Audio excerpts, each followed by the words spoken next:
に使命をかけて燃える街にあとわずか届く叫びを耳にして帰ってきたぞ帰ってきたぞウルトラマ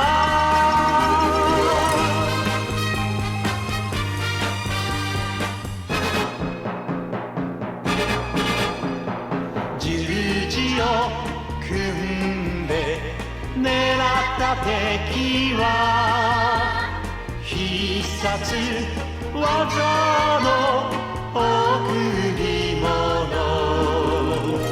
大地を飛んで流星パンチ近くに立ってウルトラチョップ凶悪怪獣倒すため帰ってきたぞ帰ってきたぞウルトラマン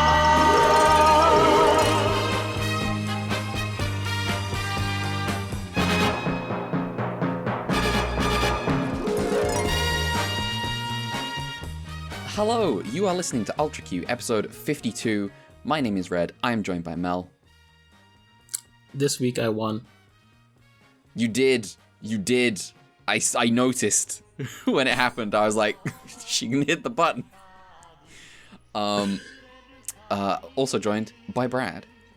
What do you mean the title of the show has been a lie up until now? I know. Oh, don't worry about it. He didn't return. He didn't return. Who is this asshole? Coming up, Go's girlfriend is dead. Long live Go's girlfriend. And also a third episode. So yeah, we'll get into the controversy of Ultraman didn't fucking return. This is a new guy, an imposter, which would explain why he's less, like, incredibly violent all the time. Although, apparently, this week he learned his lesson upon encountering. Yes. Yeah. Hayata took him aside at a couple of now listen, Hideki. There's a way you do things when you're Ultraman, okay? All right, before we get into any of that, we got some pregame to get through. And now, listen. If you're not a fan of the words peak fiction, raw, goat, fire, click off the podcast, because I caught up to Kagurabachi. So, for those who don't know what Kagurabachi is, it's a weekly Shonen Jump title that started, 23 weeks ago, and was so generic that it became a joke among the Western like Jump fans who were just like started talking about it like it was incredible, like ironically, and apparently, according to what Brad has told me, Japanese fans have taken that to mean that we do genuinely really quite like Kagurabachi over here. Specifically, they're like, well, maybe it's because it's violent, as the one tweet I found said, just like American comics are. Yeah, they like gore over there. We are the ones who made Mortal Kombat. Actually, not us, the Americans. I'm not. Yeah, I was about to say that's stolen valor. You can keep that valor, to be honest. Yeah, honestly, I kind of don't want it. I don't like Mortal Kombat that much. But then a weird, strange miracle happened, was that the Kagurabachi fandom evolved into, like, a genuine thing. The Bachi Bros are real. They really want Kagurabachi to keep going. They witness, they have seen the light. It's a debut. Well, not quite a day. I believe he's done one-shots for Jump, but that's basically, it's his, like, serialized debut, I think. And he's early in his craft, and there's good stuff and there's stuff to criticize, and they welcome it all with open arms. And so I'm like, okay, well, I'm gonna read Kagurabachi as a joke, and now, like Brad did. Yes, but I don't think Brad read up to chapter 23. No. There was maybe 3 chapters out, I think, when I read it. 2, maybe. I do not remember. The last thing I remember is he killed a bunch of dudes in a warehouse. He did do that. He kills a lot of, let me tell you, he kills a lot of dudes. We are not in, we're not feeling qualms about killing people. We feel qualms about the consequences of having WMD katanas out on the streets. But not about killing people in the name of getting them off the streets. Which is nice. Yeah. But yeah, lots of death, lots of blood. There is just a vast quantity of people dressed all in black, fighting each other with katanas. They're looking kind of sick in an extremely edgy way. Like this is Shadow the Hedgehog's favorite manga, and I don't necessarily mean that in a disparaging way. Because I would not say that Kagurabachi is really that good, but it's got it. It's got it. So, like somewhere deep down, I can see the vision, and it all comes together. I'm just gonna completely spoil chapter 17 of Kagurabachi entirely, really. Oh no, I gotta hang up the call. I don't want to get spoiled. Yeah. So. There in the previous at the end of the previous chapter, Kagurabachi man is basically Chihiro. He's like facing off against a guy who's got he's got an enchanted blade. They're both facing off. It's going to be a duel. And they've both unlocked new power to do with like they can cloak themselves in energy and go at high speed, and it's a whole thing. And they say at the end of chapter 16, they're like, this battle will last 12 seconds. And then chapter 17 starts with a timer to 100th of a second of 12 seconds, counting down to 0 throughout the chapter, while they cut away from the fight to have just like in like imaginary land, Chihiro and this rival guy having tea together to discuss which of them deserves to inherit the legacy of the swordsmith that made these swords. And I'm like, this is perfect. Thank you. Very, absolutely fantastic. You understand. You see the vision. This is not high-minded stuff necessarily. This is for doing sick shit. That's what Shonen Jump is for. That reminds me, I'm back because I'm back on Three Kingdoms shit again after a long reprieve. I was just thinking about Kongming and his shit, and I was just thinking, damn, it'd be cool if there was a thing where Kongming and another guy did like the thing from Gundam Build Fighters where they just have a Gunpla battle in their head. And that's what it reminded me of.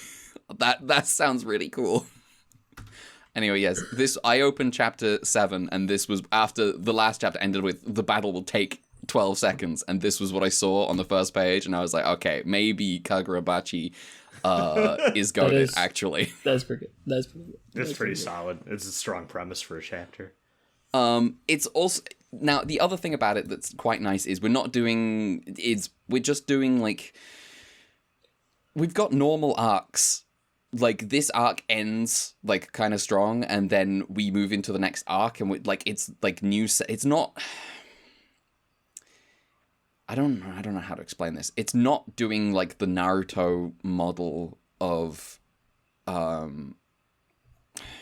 don't know. It's not necessarily the... What are the modern comparisons are Jujutsu Kaisen. So Jujutsu Kaisen has what Jujutsu Kaisen is doing, and things like Jujutsu Kaisen right now is Shonen Jump, like battle manga, are trying to accelerate through the early stages of those stories very quickly to get to what is considered the good shit. In a way that, stuff like Naruto, One Piece, etc., did not. You know, Naruto is a story about a kid fucking up for 500 episodes and then saving the village, and that's the payoff. Is the catharsis of finally, at last. Kagurabachi is just not one of those stories at all. In that it is not about training in this way. It's just kind of action movie stuff. It's a little different. I'm bad at describing this. But the point is, it's not doing like a Naruto faster. It is doing simply revenge story crossed with I have to collect the evil swords and get them. Like, the guy's already hyper competent is what I think you're getting at, right? The guy is already hyper competent and he will get more, but it is not about having like, it's not about learning abilities in the way and using them in the way that some particularly meticulous, which is weird because at the same time it is. At the same time, it's constant. One of the problems with Kagurabachi is constant flashbacks, very constant flashbacks, and also constantly Gundam Seed, constantly explaining abilities and powers in a way it really doesn't need to, because that's not what it's doing. It doesn't need to do that at all. It can just live on aesthetic and vibe. It doesn't have to be explaining why it is that the swords did what they did. It's fine. I would go as far as to say is everything post Dragon Ball Z kind of has this problem. Speaking of R.I.P., I'm done talking about Kagurabachi now. Rest in peace. I have to say right at the front here. I have to make up my mind because I haven't engaged with Dragon Ball ever. Mm-hmm. It was some experience to when Miura died and everyone was talking about Berserk. Because, like, well, I've never seen Berserk. But at the same time, it's, like, obviously a case of, like, well, I'm not going to say these aren't influential because I know they are. It's just, like, I don't have the personal experience. But, Yeah, this one hit me... Like, I think this one hit me even harder than Miura did. And, like, because I was thinking about that, like, damn, I haven't been hit by, like, 8 industry death like this since Miura, probably. And I was like, this one, like... hit me to my core just because Toriyama felt like such an institution of a man. And, he was still pretty young. It's sad. It's sad. Mm-hmm. Yeah, maybe something wrong with that industry that's killing people. To be honest. Who could say? Yeah. I hope the Hunter x Hunter guy is okay. I hope he gives up. Please stop. Please stop trying to make more Hunter x Hunter. Please, for your own sake. You don't actually have a duty to your fans. At this point, probably just heard, like, yeah, here's my napkin note. Yeah, I'm going out to the countryside and tiring. The one that will always still fuck with me, and I've probably brought this up in the podcast, is the Gundam Thunderbolt dude having to take a hiatus because he fucked up his hand and then needed to, like, learn how to draw with his left hand and still create incredible art, but then still leave an author's note like, geez, I'm sorry, the art style's going to be a little simpler. I'm sorry I've let you down, but, like, I can't draw with my other hand really all that well anymore or whatever. And it's like, Jesus Christ, like... This is you a level of above and beyond that you should not have been demanded of you. Yeah, it's... tragic. As much as I think Thunderbolt is trash, but, I have sympathy for the guy. It's a different thing. I'm like, I have like approximate like proximity to Dragon Ball like permanently throughout in a way where I have a lot of affection for it, and I haven't actually seen a lot of it. But the fundamental question is, because I did check what my options were, and I found a fucking, like, stupidly large releases for, like, color-corrected releases for Dragon Ball in English and Dragon Ball Z And it's just like looking at it and just questioning. It's like, do I read the manga and then watch Super, or do I watch these anime? I don't know. I should probably read the manga and then watch Super. That's probably what I should do. I think that's a safe bet. I think, honestly, Dragon Ball's a thing you can read the manga and then watch the highlights and, like, you can just watch the episodes with, like, the relevant bits you would want to watch. I think that would be fine. Yeah. I feel torn because I'm so bad at reading manga. I mean, the shows are good. The anime, very good, is what I know. I want to revisit Dragon Ball proper, because, like, Dragon Ball Z, like, you know, I feel like every, like, especially with, like, Kai and stuff, it's like I revisited that, like, enough. Like, obviously not the full thing since I was, like, a kid, but, like, Dragon Ball Classic, like, I've barely touched, and honestly a lot of that has, like, kind of, like, I have, like, the broad strokes in my head still, but, like, episode to episode, I don't remember Dragon Ball Original as much as I'd probably want, and I do at some point want to go back through that. It's very long. And I never finished Super. I need to do that. I know how all that shakes out, just because it was impossible to not see how all that shook out, but it was enjoyable for what it was. It's hard to miss something when the government in Mexico provides a viewing experience for the entire population. Yes.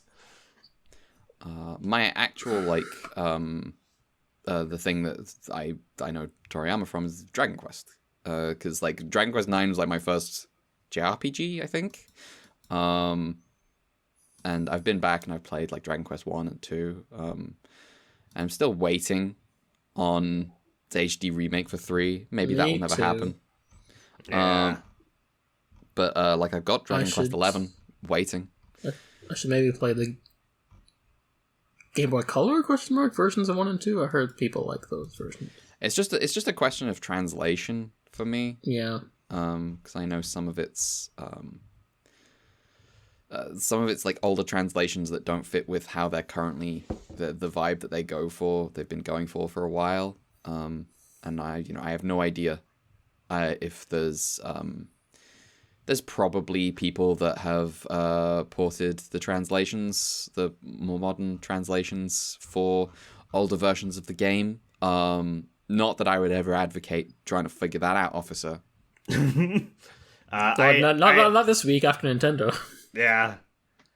After Nintendo's out there breaking kneecaps. I do recommend the Super Nintendo versions of those games. The modern versions they have out on, like, Switch and I think everything else are just those, but uglier, and with, like, the modern style translation. Yeah, I think I remember asking once to my timeline whether to do the SNES or Game Boy Color versions, and I don't remember the question I got.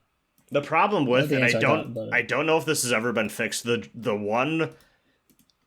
current translation for the SNES version of 2 has, like, a really easy to accidentally get into, like, game-breaking text loop bug, where you're just stuck. And what you have to do is you have to, like, save the state and then load up the Japanese ROM, load the state, get through that dialogue, and then read, like save it again, get the translation back, and then load the state to, like, get past it, and it's just kind of annoying. But it's just one part of the game. I see. Anyway, yeah. R.I.P. I also need to play FF1. R.I.P. So I can play Strangers of Paradise. Anyway, I'm sorry I interrupt the R.I.P. That was mean. It's okay. It was in service of eventually playing Stranger of Paradise. We're absolutely forgivable. I'm sure he would want that. He would. I bet Akira Toriyama probably likes Jack Garland if he played that game. Everyone cool likes Jack Garland. Yeah. All my friends like Jack Garland. I can't wait to eventually like Jack Garland. I feel like same. I played that demo and I like Jack Garland, but I need to play the full game. I feel like if you think about it, Strangers of Paradise has the same arc as fandom wise as the Kagurabachi. Exactly. It all comes back to Kagurabachi. Elric, It's all of it. It's all Kagurabachi. I mean, that is a WMD sword. Now that is a sword you want off the streets. Are there any swords in Kagurabachi that talk yet? No. There are not. Ooh. There are Tales more of Destiny is all about talking swords. Nice. Kagurabachi reminding me that Thunderbolt Fantasy Season 4 coming back very soon.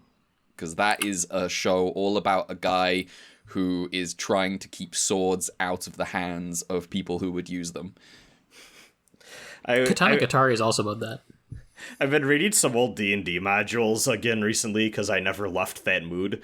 And there's one that, like, right at the end is like, yeah, at the bottom of this dungeon, there's a cursed sword named Zalko, and it'll possess whoever grabs it and attempt to kill the lawful members of the party. And I'm like, I wonder where you got that one from. Man. Fucking Zalko.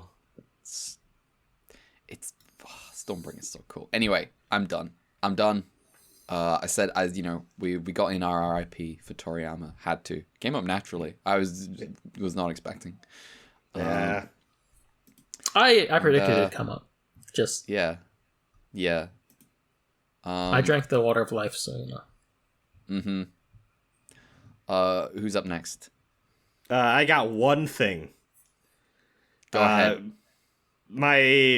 Not the friend group I normally watch things with, who we're still going through Teen Titans. And you know what? Still having a good fucking time. Only update I have on that is still think that show's pretty good. I will say the whole, like, subplot of Terra joining up and then getting convinced by this grown-ass man to become a villain reads a little bit weirder when you're an adult. But, that's just bound perhaps to it was happen. intentional. Maybe. Yeah. I mean, I think they're definitely doing something with that. But just the vibes are just like, oh, geez, this feels perilous in a way it did not when I was like 10. I think it's funny they just call him Slade, and then I found out later in life, oh, his name is Deathstroke, actually, in the comics. Yep, and for Cartoon Network did not allow them to say death.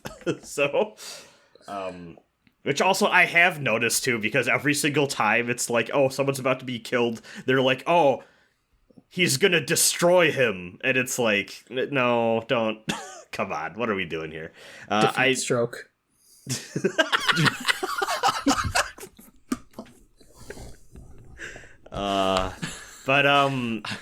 With another group of friends, I ended up watching all of Cyberpunk Edgerunners, the thing that gaslit an entire generation to play the Western RPG made by CD Projekt Red.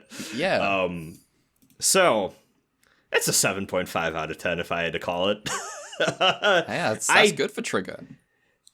You know what? Yeah. Because, like, I looked up, like, this is the guy who did, like, Panty and Stocking, Kill la Kill, Promare, and, like, I think this is probably the thing from him I've liked the most. I think the Trigger thing I like the most is probably the Gridman stuff. But I think that's just a different team. It is. I was talking with a friend about that. That's explicitly, like, a different part of the company doing that stuff. That makes sense. Also, I imagine there's a lot more Super Eye involvement. So, the thing about Edgerunners is if you have, one, seen a gangster movie before, and two, seen a cyberpunk thing before, by the end of episode 2 of this show, you know literally everything that is going to happen. I've watched the gangster thing before. It's called Iron Blood Orphans. Honestly, it's probably good enough. It is very, I don't want to say rote. In some places it is rote, but it's very, like, one of these types of stories, and it's very shameless about it. I think in a lot of ways it's a solid take on, like, a cyberpunk criminal thing. My major beef with the show by the time it's done is it's 10 episodes, and it moves status quo too fast, and I think the best moments in this show are when it just lets characters linger and talk to each other for a little bit. But you don't get much of that before the next big shift in these characters' worlds happen. And by the time you're just adjusting to get used to that, the next one's right around the corner. And it doesn't feel like it's trying to say anything intentional with that in terms of like, oh geez, like it's going these characters are going through a whirlwind. Like time is passing in universe and we skip around a lot. Like there's the people crave the 50 episode show a little bit. I honestly just think I was when we finished this, I was talking with friends. If this honestly just had 2 more episodes, I actually think it'd go a long way, because what this show lacks is just like a little 2 episodes of episodic, like, self-contained adventure with, like, the gang that he falls in with, I think would have done a lot to get me understanding and caring about these characters a little bit more before shit hits the fan and I'm expected to be fully invested. And I will give the show credit. By the time the 2 episodes roll around and things are really popping off and going south for people, I think the emotional beats that they play at do actually work. And I was surprised because a lot of them are involving the main relationship between David, the protagonist, and Lucy, the mysterious hacker girl that he falls in love with. And for 8 out of the 10 episodes, I felt like their relationship was super obligatory. I got why he was into her. I thought it was really absurd and far-fetched that she reciprocated his feelings. She gives the most... On the one hand, but on the other hand, that's Cyberpunk. That's Neuromancer. Yeah. She gives it's Snow Crash, derogatory. It's true. She gives a very generic, like, oh, you're the type of guy that would save someone from a burning building just because it's the right thing to do, even though you know you'd get burned. And I'm like, okay, that's not Neuromancer. I'm like, I don't think you're not the type of person to say that, first of all. And second, you've known this guy for, like, it feels like a week. No. I don't know. It was not very believable. It felt very, like, rote to me. And then they actually get some time to pay off the relationship in the last 2 episodes. And I'm like, okay, I can kind of now understand with these people's like lived experiences why they maybe are more invested in each other than I first was led to believe. I just kind of wish that we started there instead of ended there. There's like I think my beef with the show too is it is very, because it's limited on time, it's very centered on the protagonist's journey, and I think it's good. It's just that everyone else in the show I'm expected to care about, and I don't feel like I've been given the setup to really feel like I get these people in time, and that was kind of a bother to me. But in the protagonist's journey alone, and if you're only really thinking about his perspective, like, there's some really good stuff there about how he falls into something tragically that ends up getting him short-term gain for very unfortunate long-term consequences. And there's some cool stuff there. Like, he has a mentor figure that I actually think is one of the better side characters in the show. And he's the guy who kind of helps him learn the ropes of Night City and how you survive in this criminal underworld landscape. And then you get some interiority from him in his dedicated episode, and you learn, oh, maybe this guy is full of shit and leading this kid down a very dark path, not because he's a bad person, but just because he has a very warped perspective of how the world works and how far someone can push themselves and be healthy, and maybe he's teaching this kid the wrong things out of life. Zeta Gundam. Yeah. It's an all right show. I genuinely, I don't really get why it took off the way it did. I think it's because it looks cool. It looks pretty, and the characters are hot to people. I think it's kind of it. I think it's also just saying it's a trigger anime. Yeah. And that does a lot of heavy lifting. I think also just like, oh yeah, it's like the game that came out that everyone hated, but I know what Cyberpunk is. Akira Yamaoka did the soundtrack, which I didn't know, but that was pretty fucking good too. I do think so. Are you a fan of Franz Ferdinand now? I don't think so, but I like that opening. Okay. I might check out more of their stuff. I don't know. I only know the one Franz Ferdinand song. I know the three I think it was Franz Take Me Ferdinand Out. songs. There's Take Me Out, This Fire, and what the fuck is it called? Do You Wanna? There you go. Those are the three. Those are the Franz Ferdinand songs. I should watch the original Blade Runner because I haven't. Oh, wow. But I have seen the sequel, which is funny. What? Oh wow, that's fun. That's hilarious. Huh. Yeah, you should watch Blade Runner. Damn, Blade Runner, good. Yeah. Love to quote poetry while on death's door. Mm-hmm. And running around an abandoned building like a little freak wolf man. Mm-hmm. All right. Well, that's all I had. Mel, what you been up to? I haven't been up to too much this week. Been picking away at Mirror Man. But what I did do, I got a new installment of the Detective Conan check-in. How's Detective Conan going? It's good. I finished season 2. We are 54 episodes in. And I assume now you've decided that that's a reasonable place to stop Detective Conan. No, I haven't met all the guys yet. I see. You will continue on your doomed quest. Yes. Godspeed. Still good. More cases. I think sometimes I can tell when a case is anime original because I feel like the quality of the episode is just a bit more rote. It's more rote. Nice.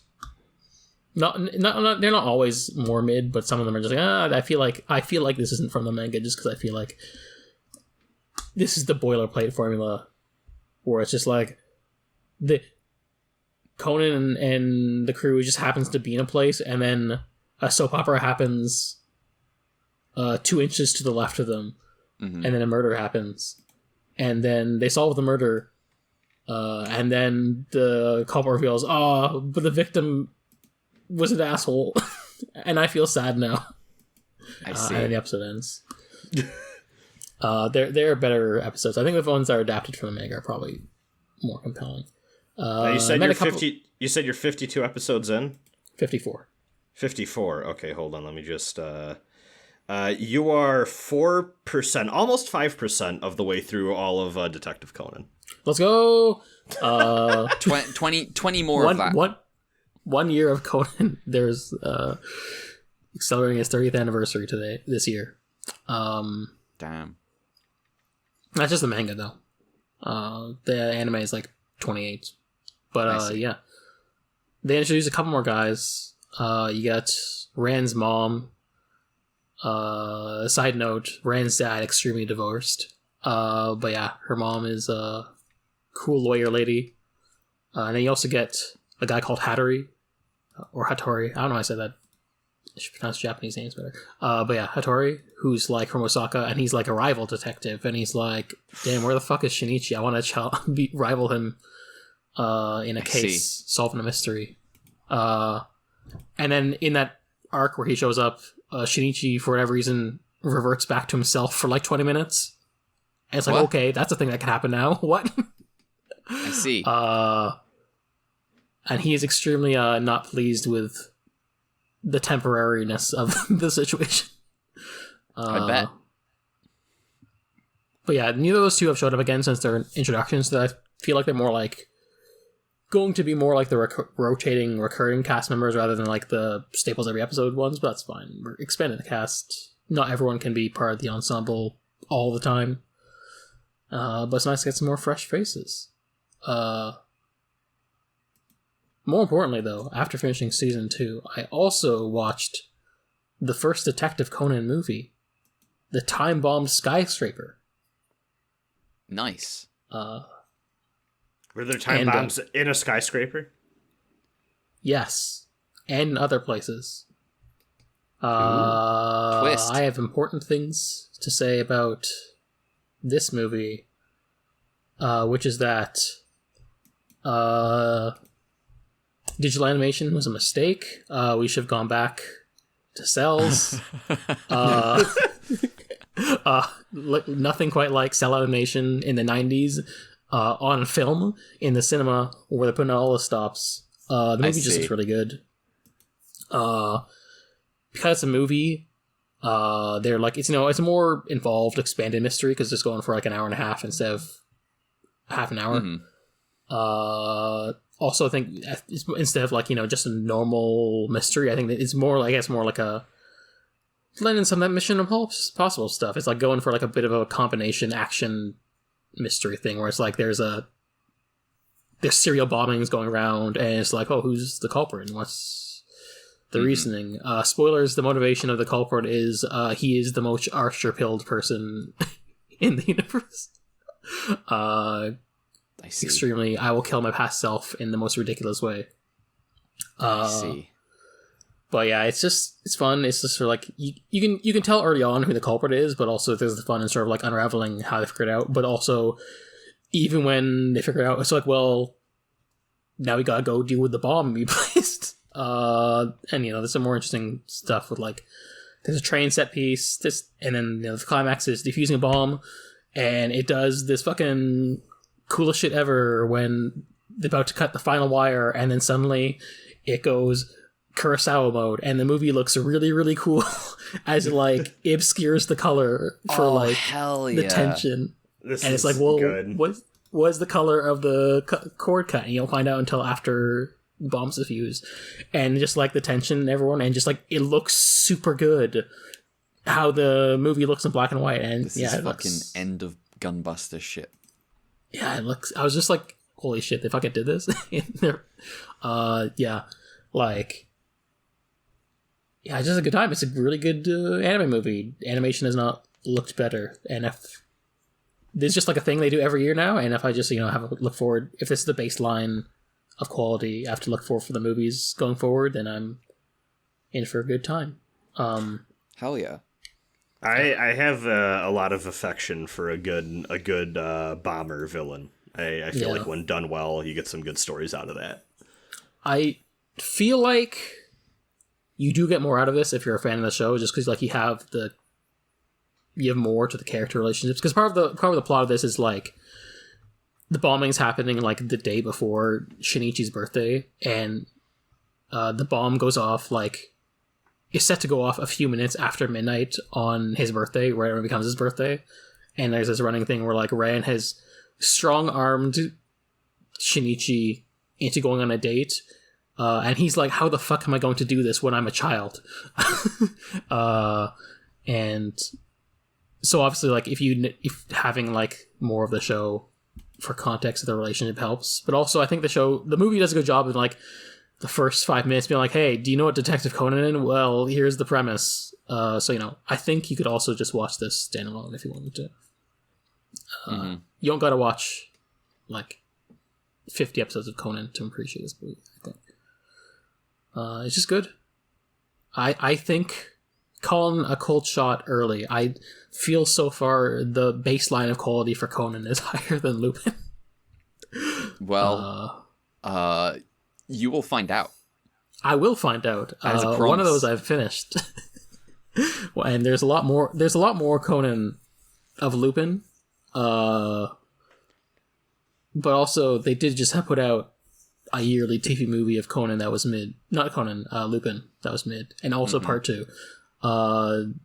So far, Conan better than part 2. I truly believe if anyone will finish this project, it's you. I don't know how you're gonna feel at the end, but we'll see. I mean, the weird part is eventually I'll finish, and that means I'll be caught up, which means I just have to stay current. Oh, then you have to watch week to week. Every week, Conan. A new mystery. There's a new case. Every week. Every week. Except apparently, at some point they just started like remaking and remastering episodes, and that's just like, well, you know what? That makes my job easier because I can just skip those. You do have to run out of cases eventually. There's only so many crimes that could possibly be committed. There's only so many crimes that could be committed within 1 year. Lol.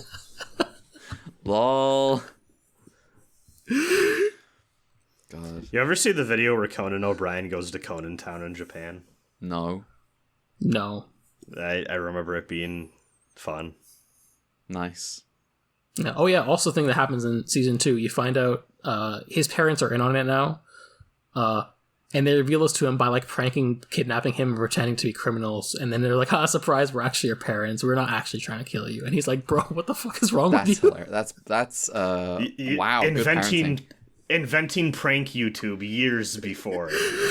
Probably convenient that like, despite being out of the country for most of the show, they at least are aware, because they would be able to tell right away that their child is now his 10-year-old self. Mm-hmm. Wow. Also, one more thing. It is funny when, in the intro of the opening, Shinichi / Conan likes to talk himself up like, oh, he's got the body of a child, but a mind of an adult. And I'm like, Shinichi, you're 17. You're not an adult. You're not an adult. But yeah, that's that it. is a very 17-year-old thing to say about yourself. Yeah, you know what? He would say that. He is like, he is 17, and also he has the inflated ego of an ace detective. He is an INTJ. Damn. All right. Well, if that's Detective Conan, it does. It does seem good. Oh, go ahead. I want to talk about some murders. Yes. Let's talk about some fucking murders. All right. So, are we doing the summary 37, 38 together, or? Now, I've got them written as separate summaries, but we can judge when I get to the end of this first episode, I guess. Yeah. Just because I feel like discussion-wise, we'll probably do them more or less as one. Yeah, I guess we might as well go through. Unless there's like any particular things we have to say about specifically. Yeah. Well, 37, but yeah, we'll see. We'll see. Yeah, we will see. All right. I have the title Ultraman Dies at Sunset for episode 37. Yep. Featuring bodyguard monster Black King. Bodyguard? That's what I have. Yeah, I mean, ours said that too, but I'm just like, it's a bodyguard monster. Sometimes the epithets they give these fuckers, I'm just like, who? Zeton was Space Dinosaur, remember? Yeah. Anyway, put in the bouncer sound effect here. Thank you. Now I have to. I mean, the audience could just imagine it. No, they need my help. They're too weak. Okay. At the Space Radio Wave Laboratory, a scientist and his goons are cooking up a plan to kill Ultraman. They need data, so they deploy Sigarath. Some kind of Ultraman assassination plot. Yeah, familiar. They need data, so they deploy Sigarath and Bemstar. We get a bunch of reused footage of those fights, and when Ultraman beats them, the evil scientists figure out his capabilities and get to work on their scheme. Aki is here, and she's mad that Go's been ignoring her for weeks. Go says they'll go skiing in the new year, and she offers to buy him a new watch. Matt have an escort mission. They have to transport a container of Saturn Z, a new explosive that could destroy all of Tokyo instantly.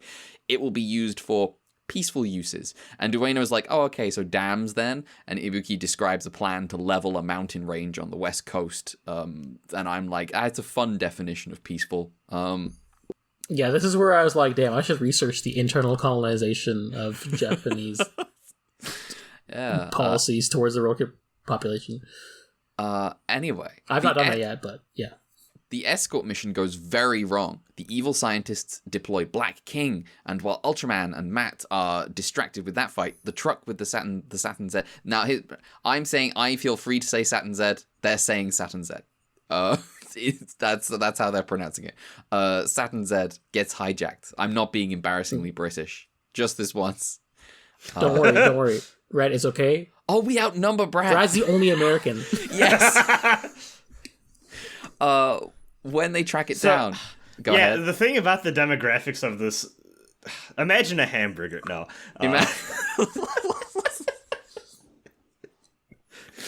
The buns are British. English. And Canada, yeah. I have to wonder, just an aside, I have to wonder if this is how, like, the people of Portugal feel about Brazilian Portuguese? I wonder. I mean, Anyway. I don't know. I guess I'm not familiar enough with Portuguese to know how different Brazilian Portuguese is. Yeah, same. Apparently it's pretty different. And one of those countries has a lot more people. And it's a lot bigger economy. I do remember. I do remember when, like the only like thing of this type in like another language that I have familiarity with is like I did learn Spanish like going through high school and stuff, and I do specifically remember one of our teachers being like, it is very important that you learn the difference between Spain Spanish and Mexico Spanish, depending on where you want to go or what you want to do, because people will judge you otherwise. So It gets even more complicated because it's like there's other Spanish-speaking countries with a lot of people too, besides Mexico. yeah. Which I guess is true of English too, but anyway, yeah, continue. When they track it down, when they track down the truck, the Saturn Z has been stolen. In the skirmish, Go is sure he saw aliens driving. The evil scientists, who are aliens from planet Knuckle, have the Saturn Z, but they're still a little disappointed by the result of the fight between Black King and Ultraman. How else can they target Go? Well, through his loved ones, of course. Aki is on her way back home with a new watch for Go when she gets grabbed in a drive-by. Now, this bit I was not expecting. Ken tries to stop it and gets hit by the car, goes sailing through the air, and hits the ground dead. Aki gets dragged from the passenger door of the car like fucking Hector in the Iliad, and then the assailants drop her body on the road and flee the scene. This was shockingly a mundane way to do this in a way that I was like, Jesus. It's both mundane, but also really, like, rough. Yeah. It is, in a show full of absurd violence committed to aliens, seeing it committed to human beings is wild. Yeah. Go comes to the hospital where Aki is being treated. Jiro is already there. He sees the body of Ken, and he begs Aki not to die. She presents the watch to him and tells him it was aliens that did it. Then she dies. Rip to Aki, rip to Ken, no longer in this show.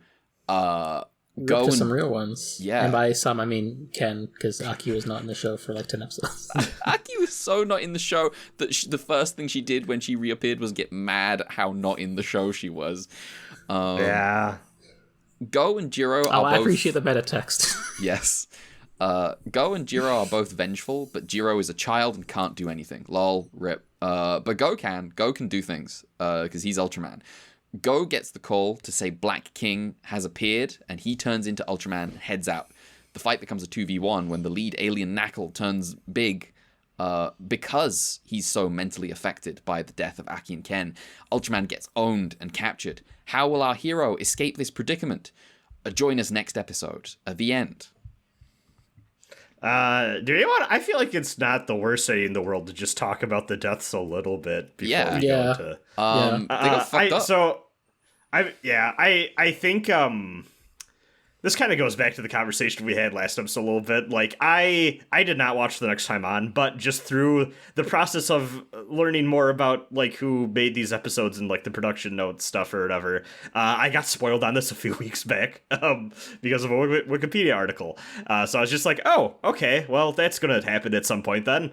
I didn't know when, but... This is the part where I reveal that the spoiler that I talked about that got spoiled on one doing production history stuff in the first episode of the show, this was this.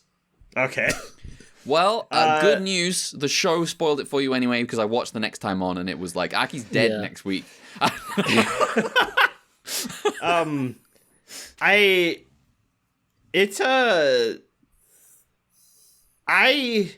of two minds of this. One, I am happy that we do have a version of this story or this show where, like, actually they're not afraid to kill off like side characters and stuff like that. Like, I like a good character death in the stories I enjoy. It's sad and it adds to the character's emotional turmoil and conflict. However, I mean, obviously, fridging the hero's girlfriend to make his story deeper and have more profound emotional impact. Problematic storytelling device, tale as old as time sort of thing. I can't shake the feeling that this was them going, we don't really know what to do with these characters anymore. I have a trivia about that. We'll get to when we get to the general trivia. I'm saving the trivia for like after part 2. Okay. But I have background info. I will say I'm of similar two minds with the added concern of like, I feel like, unfortunately, more so Ken and Jiro because Aki was just not in the show, but I do feel like the Cicadas were like kind of part of the heart of the show, and there is like a concern I feel where it's like, well, now they're gone. Yeah. Even if I feel like the execution of like their death is like, oh damn, there's stakes. But yeah, it remains to be seen how the last stretch of the show will be without them. Except for, I guess, the taste of episode 39, but we'll get to that. Yeah. Oh, you might find that the heart was deep down all the time across the hallway. But we'll talk about that next episode. I think killing both of them is overkill. I think the thing here where Ken comes running out and gets hit by the car, I think this is like, if they hadn't said in the next time on, Aki dies, I think you could like really ramp up the tension for they're gonna go get Aki and then kill Ken, and I think that's like fun. I think that's like a pretty cool thing. And then, you know, obviously you can play it straight, kill Aki, and it's a classic tale as old as time, happened across many shows across the years. But also, you know, I like both of them. Killing both of them's wild. Seems drastic, and I assume because it was both of them, there's some kind of production background stuff going on. Well, we'll get to that. We will get to that. So, episode 38 of Return of Ultraman is called When the Ultra Star Shines, I believe. When the Star of Ultra Shines. That, well, yes. Like a big pizza pie. That's so... Yep. Featuring assassin alien Knuckle. Now that's real. That's real. I would describe him as an assassin. They're a lot better than Alien Guts. Yeah.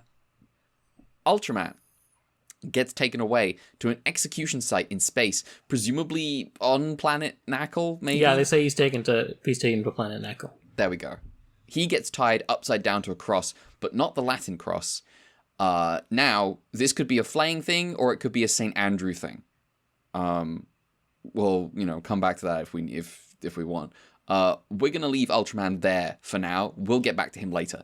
A Knuckle space fleet appears and blows up V1 station. Quick question: did that kill the original captain? I think he was on a different one. Maybe. Okay. We don't know. We'll it occurred to me briefly that they may have just killed the original Return of Ultraman captain. Kato, yeah. Let me see. When's the last time he shows up? It's the trash episode. Yeah, I'm just trying to see I don't know if it said which station he went to. Yeah, this is the thing.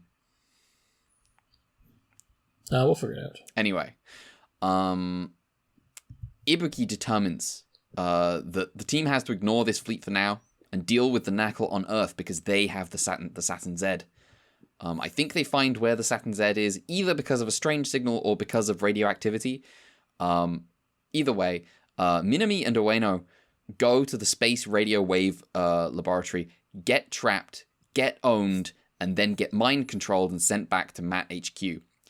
Ibuki and Oka manage to handle the attack. Oka does stuff. She gets into a fight. It's pretty cool. I think this episode is the time she does the most out of the entire show. Yeah. Yeah. Then, once Minami and Ueno seem to be back to normal, Ibuki goes, all right, let's try that again. And he and Kishida go to the Space Radio Wave laboratory, get trapped, get owned, and then get mind-controlled and sent back to Matt HQ. Dumbasses. Now, These guys are really bad at their job. now, the Knuckle can mind control everyone on the team but Oka. She escapes the base and heads outside onto the road. I want to highlight the two fucking nobodies who appear to start wrestling with the rest of the crew so Oka can escape. Yeah, now I want to point out the fact, where's the Matt base again? Oh, It's yeah. underwater in Tokyo Bay, isn't it? Yeah, you're right. Yeah, you know. She just runs She's out a the really base good onto swimmer. the road. She's a really good swimmer. Anyway, Go returns. What? How did Go get back here when he, as Ultraman, is bound to a cross in space with no way out? Well, he escaped with the help of Moroboshi Dan and Hayata Shin, aka Ultra 7 and the original Ultraman, who I guess is a different guy. Yeah, what? I feel lied to. Ultraman never... Well, I guess this is the return of Ultraman. It's all been building up to this moment. As of episode 38, Ultraman has returned. They destroyed a bunch of Knuckle ships and cut Ultraman 2 from the cross, letting him fly home. Now that he has returned, the mind-controlled team condemn him to death for desertion. Go protests, but doesn't really do anything about it until Oka appears and tells him they've been mind-controlled. Together, they beat up the rest of the team and remove a little antenna from each of their necks that facilitates the mind control. And it's at this point, Go looks Oka in the eye and says, I'm going to the Space Radio Wave Laboratory. And I have to imagine Oka's like, not again. Please. On the way, he meets the giant alien Knuckle. He turns into Ultraman, and the rematch with Knuckle and Black King is on. Matt follows up, gets involved, but things start to look a little dicey. Luckily, the narrator informs us, Ultraman 2 now possesses the power of friendship with OG Ultraman and Ultra 7. He defeats the two Kaiju, with like cool red backgrounds and slow-mo cutting off of heads and stuff. Yeah. It's good. Before Matt can get to the laboratory, Go appears from the entrance with the Saturn Z, which is now safe and will not blow up Tokyo. The team decides to go celebrate, and Go declines to join them. He returns to his apartment, which he has now, and finds Jiro playing with the neighbor, a woman we will meet properly in the next episode. She has a Christmas tree up, and Silent Night plays. The end. Go as new woman. Too fast. What are Cheating. you doing? What are you doing? I feel like this is entirely because of the 70s. They're just like, well, we need to get the new person. We're gonna put the Yeah. new girl in immediately. Yeah, immediate replacement. No time to grieve. So Like funny. I think that's the only reason that has happened, to be honest. So yes, that's the two-parter. And I believe does that bring us to the end of the Autumn Masterpieces? Yes. Um, No more Autumn Masterpieces. It's Winter Horror series from now on. Winter Horror I would Series. argue the Autumn Masterpieces ended last week. Lol. I did not like these episodes, if I'm being honest. So I think I've, to be honest, I think I've seen that the Autumn Masterpieces definition has been Debated. different whatever site I looked at, and these episodes were in December, so. I see. Okay. I mean, there are parts of this I like. I do think the at first I was a little bit like, what, you're gonna bring the the two other Ultra heroes back and not have them do a 3-on-3 fight? But then I'm not gonna lie, Ultraman 2. What the fuck? Okay, wait, hold on. I think I've seen the term Ultraman Jack used before. Is that why? Who knows? This guy's all we know is this guy's name's Ultraman. Okay. He's Ultraman 2. He's the new Ultraman. I'll just call him 2 for now. Ultraman 2. Unit 2. Fighting both at the same time. It was actually pretty cool. I think the fight was neat. But I don't know. I felt nothing from this two-parter, honestly. I was a little bit shocked at how gruesome the deaths of Ken and Aki were, but like not what I would want from like a big two-parter like character send-off and like, oh, the old guys come back to like help out our hero sort of thing. It just didn't necessarily land for me. I'm not buying the power of friendship thing either, I'm being honest. They don't even talk. Also, Ultraman doesn't have friends. I don't believe No. believe that the original Ultraman can be friends with anyone. It is funny they bring back Hayata as if he's a classic guy. Yeah, or a guy at all. they bring back Hayata as if he's Ultraman. He's not the Ultraman. Where did you grab him from? You kidnapped him. He possessed him again. He's like, Yeah. yes, once more, you must be my vessel. I do feel like I experienced the power of crossovers once again, and where I'm like, I don't actually care about Hayata, but I did pop off seeing him shake hands with Dan. My mind on the appearance of Hayata entirely focused on, first of all, why are you still wearing that uniform? Second of all, shouldn't you be living like having like a nice like life on Earth? Shouldn't you be like involved with you know, you're just a normal guy. Did Ultraman come pick you up before coming here? He's not going to remember this one either. No, he's gonna get back to Earth. He's a fucking meat puppet. Oh my god! So are we just assuming that like whenever Ultraman is in possession of Hayata's body, he's always asleep and Hayata never finds out? I mean, I have no reason to believe otherwise. We never see the scene where Hayata and Ultraman have the conversation where it's like, who are you? What happened? As far as Hayata is concerned, sometimes he blacks out, misses like a couple of weeks to a month to a year, and then wakes back up again. It's like, whoa, okay, that was wild. But you know, obviously Dan is here. Of course, Dan is here. Yeah, Dan's the Planet Man. it is fun they got the actors back for this one. Yes, it is. Yeah. I wish they had more to say. Yeah, is Like, the show understands it's cool when the old guys come back, but we are not at the part of understanding why crossovers can be fun, of the, seeing characters you like interact in weird and unexpected ways, and, like, have their personalities bounce off each other is part of the fun. We could have had an episode where all three of them get like telepathically messaged by aliens, and and Go pops off and Dan's like, what the fuck are you doing? Please relax. And then Ultraman 1 just shoots the child right away. Yes. That's how that would go. Yeah, Ultraman 1 does not waste his time with strangling. yeah. Oh, no, actually, no, that's not true. Ultraman 1 liked inflicting pain. I remember this. I need to think about this more. I don't know if I like the fact that these are two separate Ultramen, or if I would like it better if they were the same. I deep down, I actually might not care all that much. But it just feels weird, because I've been working under the assumption the whole fucking time that the show called Return of Ultraman was about the guy I want. I don't know.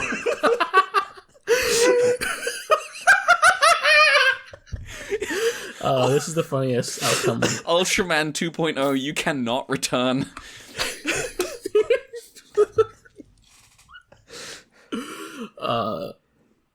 Actually, that's my other question. Maybe you have an answer for me, Mel. Did they know? Did they make this show under the assumption it was the same Ultraman, that at some point be like, nah, they're two separate dudes, like halfway through? Do you want me to get into the trivia part for that part? Go ahead. I might. Okay, before that, let me just real quickly. These are two returning directors and writers. It's Yoshiharu Tomita and Shozo Uehara on the writing. Okay. So I should have expected Shozo Uehara would be on this, because yeah, pivotal moment of his show. But yeah. So remember back in the beginning when I said that the marketing team wanted new stuff to sell toys of? Yeah.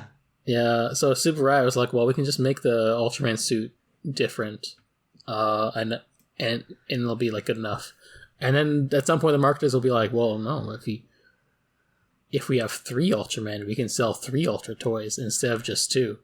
Oh my fucking god! And so, because of that, they kind of just made this a new Ultraman because toys. And, like, the show was obviously not clear about it up until now. Mm-hmm. But I think maybe the marketing was a bit more like, and the marketings and stuff may have been a bit more like, oh yeah, there's new Ultraman. And they may have referred to him such. It's like, oh yeah, new Ultraman's here. Mm-hmm. But I'm not like 100% sure because I wasn't there, obviously. But yeah. I also did know about this. I knew about this going into the show, obviously, as an existing Ultraman fan. It's one of those things where it's like, if you just come into the fandom as a casual fan, you'll just like be like, oh yeah, Return of Ultraman. It's not actually Return of Ultraman. Yeah, Ultraman has returned naturally. Yeah. Don't know what they're doing, but So okay, I do. Is that why they stuck the Jack name on? Because I see that a lot looking at shit for the show, and I've always been like, why the fuck are they calling him that? Who knows? It's 1971. There's no Ultraman Jack. Okay. Okay, so the Jack is forbidden knowledge. I can understand though why when you have 2 fuckers named Ultraman, maybe at some point someone goes, "This is dumb. We should distinguish them more." Is there an Ultraman Jim? Was Ultraman Jones? Ultraman Dave was Ultraman John. That's quite strong. That's real biblical. Yeah. Real biblical. Yeah, who knows? Throwing a real spanner in the works. But yeah, that is a completely I understand exactly why this happened then, because it's like, oh, but what if we could make more money? Free money. Yeah, what if they made Kamen Rider the sequel to Kamen Rider, except it's actually Kamen Rider 2? God, it's gonna be so fucking sick when, like, 10 years from now, they decide that all 3 of the different suit variants from the original Ultraman were now actually 3 different Ultramen. They should do that. They should do that immediately. I would be into that. I want to know the name of the Ultraman with the original head. Poor guy. Well, I was about to say, the one that looked like mashed potatoes is the only one that committed, like, outright genocide. That's Ultraman. Yeah. That's in the spirit of the franchise, that's motherfucking Ultraman. Alright, well, so the thing with these 2 episodes is, Mel, you mentioned this earlier, this is just very, very blatantly doing the assassination plan from Ultra 7, the 2-parter, where Ultra 7 gets crucified. And kind of, I mean, this has a different problem than that. That 2-parter's problem was that the first episode was really good, and then they made a second episode. Yeah. And it was just kind of, they had to figure out how to get Ultra 7 out of a predicament, and they just came up with some bullshit. This is I think for the most part I had a pretty good time. I think I'm curious to know the reason why they killed Ken and Aki when we get to that, but I presume that there was some kind of reason that they had to go, and I think as far as ways to write them out, this is to me it's like a pretty competent way of doing it, at least just in terms of the scene itself. Yeah. And Ken's death in particular was like out of nowhere. And I think it's not neat, it's not tidy, it's not quite what you'd want. They haven't really built up to it in any way. And Aki has not been in the show for several episodes. I just remember that the last scene of them together in the garage, they just talk about, oh damn, Matt really likes the spoiler you made, Ken. God, yeah. But I think once I have in my brain, I have a mental resistance to crossover stuff mostly, and so when I see Ultra 7 and Ultraman show up, my brain turns off and I'm like, oh, it's a crossover episode. I don't have to think. Even when it's actually plot relevant. Even when it's plot relevant, I'm like, oh, okay, we're done here. They crossed over. But I think it's. So I have this thing where, on the one hand, it would be fun to have Dan and Go interact. Less Hayata. Do not care about Hayata. Never think about that man. Except it would be funny if it's Dan and Go. It's Dan and Go interacting, and Hayata's just in the background staring the entire time. They both think it's fucking scary how weird Hayata is. Just the image is like an image of like Drake in a basketball jersey, and it's like yes, Go and Seven over here, and Go and Dan on the team, and it's Hayata. It's like bro thinking he's on the team. Oh man. To be honest, yeah, maybe a proper crossover would be much better than what we got. But also in my brain there is something that sighs a sigh of relief when the crossover is very brief and then they fuck off. And I don't I don't know if it's like I necessarily support that instinct, but it's an instinct I have. I think the rest of the episodes fine, serviceable. It's like okay. I think Go. I thought it was messy, but I think Jiro Dan sells it. I think that's probably the highlight of the episode. I think the maybe grief by Jiro and Go are good. Mm-hmm. The characters, the grief presented by Jiro the character and Jiro Dan, the actor. Yes, good. Yeah. I confused things there. I feel like there are aspects to the ending of the plot which I kind of like, because I do think going back to his apartment, it's all somber and like presumably now it's like, oh, Jiro just lives with Go now because that's all he has. Fucked me up a bit. And then you see, oh, it's Christmas and they celebrate, and there is like something nice at least going on. But also, I think you see on Go's face, even though you have the new girlfriend going on, you also sort of see like it's not a completely like elated face. There's like senses of like, damn, he's still not feeling good about what's been going on. Like it's a little bit more of a mixed face on his expression as the triumphant end of episode stinger music comes up. And I'll give Jiro a pass on like, oh yeah, it's Christmas Eve. He's having fun decorating the tree. He's allowed to like have a bit of a reprieve of like from like his entire family dying in one day. And yeah, it's. I wasn't sold on the grief. I'm gonna be honest. It happens too fast. We move on from it too fast. I feel. I'm gonna be honest. Even in the scene, I don't know. I don't think either of the actors really sold it all that well. But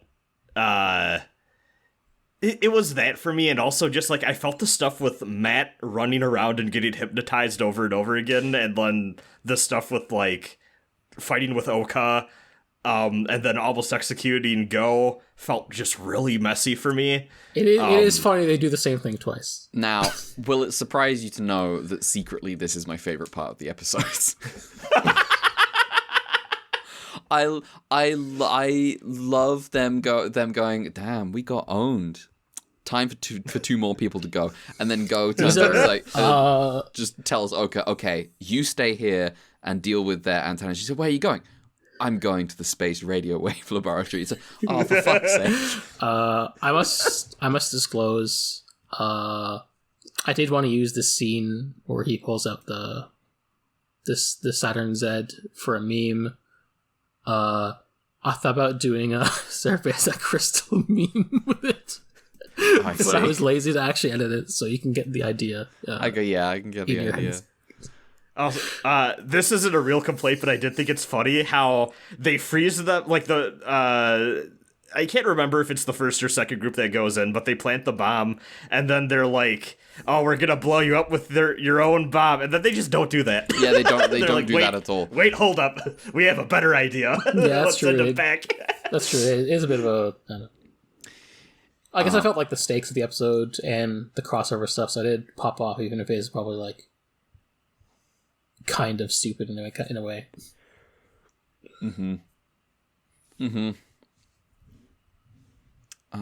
Well, I guess also too, this might be a thing of moving into the next episode. This might be a thing of modern TV spoiling me, but I think it's so fucking weird that these characters are dead, and I do not think we'll get any meditation on that for the rest of the show, judging by the very next episode. Yeah, that is a shame. It is like the 70s. They ripped to those guys, yeah. Yeah. And like maybe future episodes will be better. Yeah. Do you want to get into the other stuff, or do we have any other stuff to say? Like just about the trivia. I think I've said my piece on this episode, but is that what you read? I think it's mostly fine. I don't think this is that much of a deviation from the quality of a lot of Return of Ultraman episodes. It's just kind of, presumably they had a reason they had to write out Aki and Ken, and they just kind of went for it. And, they didn't do a great job, but, it sounds like they had to, probably. Yeah. So what was happening was Rumi Sakikibara was doing another drama at the time called The Anxious Bride, which is why she was basically not on the show for a while. I see. That makes sense. And then eventually, she has to leave the show. And it seems like there's also budgetary reasons, which may be why Shin Kishida had to leave too. And basically they were like... Well, he was a big deal, right? Yeah. So I don't know when it was, but I think he also did the vampire movie, which he did was the same year as this show. So. I see. Okay. And so me editorializing, maybe the budget was why they used stock footage in the first episode, but yeah, I mean, that was very, they just played the fights. But yeah, basically they were like, rather than just sending them off unceremoniously, they thought maybe if we have them have character deaths, it'd make a bigger impact than just they're gone now. So if people have to leave shows, I do rather they die than just mysteriously never show up again. I do agree with them on that. Yeah, especially when it's when we had so many episodes of a row of Ken being involved in the plot, and also I guess he did write that one episode specifically, I guess, putting him more front and center. Good episode, to be fair. So the combination of the high stakes major character deaths, the guest appearances of Hayata and Dan, and the build up of the autumn masterpieces did mean that this would translate into the highest ratings the Ultra series would have, at least especially in this era. The last stretch of the show, which we'll go to get into, we're consistently having above 25 ratings. So, show is popping off in terms of its viewership at this point. Apparently in an early draft, they also wanted to bring a Gudon so they could test out Ultraman's spin kick, but I think they didn't need to do that. So, good thing they didn't. Also, in Mamoru Uchiyama's manga version of this episode, instead of Bemstar, there's King Mai Mai, and more importantly, Alien Knuckle tries to kill Go, by giving him a bomb with a cake inside, a cake with a bomb inside it, and the bomb goes off and kills the cicadas. And I only brought this up because that's just an absolutely ridiculous thing to put in your manga. That's like a complete. That's like a wow. It's just like motherfucker. It's just like, well, we figured like the sudden drive-by was a little violent. So we went with bomb and cake. Yeah. Very strange. What a decision. Yeah. I don't know. What were they cooking? I don't know what they were cooking there. It was really weird how there was an alien spell cake, too.